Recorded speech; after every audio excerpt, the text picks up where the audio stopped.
స్తోత్రములు. ప్రభు నామమునకు మహిమ కలుగును గాక. దేవుని మహాకృపలో దేవుడు మరి ఒక నూతన దినమును బహుమానుగా దేవుడు అనుగ్రహించి ఉదయకాల ప్రాతకాల ఈ వేకప్ విత్ గాడ్ డివోషన్లో పాల్గొంటున్న ప్రతి ఒక్కొక్కరికి ప్రభు అయిన యేసుక్రీస్తు నామములో శుభములు తెలియజేస్తూ, ఇది నా ధ్యాన వాక్యము. ఫిలిప్పీలకు రాసిన పత్రిక 4వ అధ్యాయం 19వ వచనము. కాగా దేవుడు తన ఐశ్వర్యం చొప్పున క్రీస్తు యేసునందలి మన ప్రతి అవసరతను తీర్చే దేవుడు.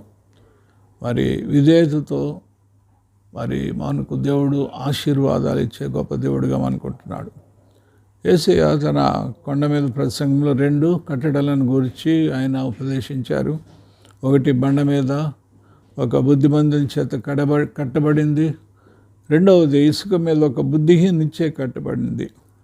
బుద్ధిమంతులు ఎవరనగా దేవుడు తన వాక్యములో బయలుపరచిన చిత్తమునకు విధేయత జీవిస్తూ కట్టినవాడు.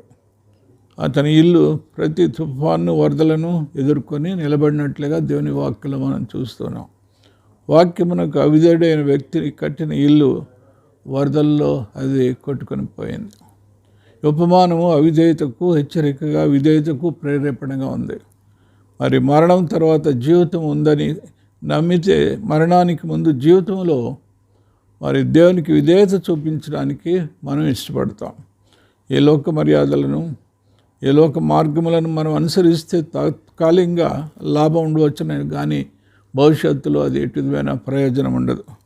కనుక మనకు ఎలాంటి అవసరత ఉన్నప్పటికీ విశ్వాసంతో బ్రతికి మరి మనం సమస్తమును దేవుని దగ్గర నుండి పొందగలము. ఆయన ఐశ్వర్యమును మనకిస్తాడు. మరి దేవుని వాక్యంలో యెహోవా నా కాపరి, నాకు లేమి కలగదు. సో బండ మీద కట్టిన ఇల్లులో యేసయ్య వాక్యము మనలో ఉన్నట్లయితే ఐశ్వర్యం అంతా మనదే. ఆయన ఐశ్వర్యమును అనుగ్రహించుటలో, ప్రేమించుటలో మరి దేవుడు మరి మనకు సమస్తమును కూడా దేవుడు దయచేసే గొప్ప దేవుడిగా ఉన్నాడు. కనుక మరి ఉదయకాల సమయమున ఏ అవసరత ఉన్నప్పటికీ కూడా ఆయన మహిమైశ్వర్యంలోని ప్రతి అవసరతను తీరుస్తాడనే విషయాన్ని మనం గుర్తు చేసుకుని వాక్యం అనే పునాదిని మన జీవితంలో మరి బలంగా కట్టుకుని విశ్వాసంతో దేవుని వైపు చూస్తూ మరి దేవుని యొక్క ఆశీర్వాదం పొందుటకు పరిశుద్ధాత్మ దేవుడు మనకు తోడేండి నడిపించును గాక. ఆమెన్. పరిశుద్ధుడైన మా తండ్రి, నీకు స్తోత్రంలో మీరు ఇచ్చిన వాగ్దానము కొరకు ప్రభువా నీకు వందనాలు.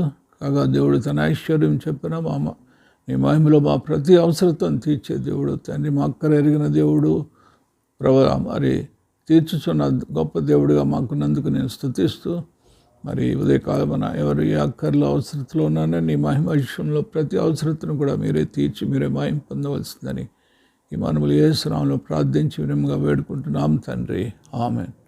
మన తండ్రి అయిన దేవుని ప్రేమ, రక్షకుడిని యేసుక్రీస్తు వారి కృప, పరిశుద్ధాత్మ సహవాసమైన సన్నిధి దినవంతి మనకు తోడేయును గాక.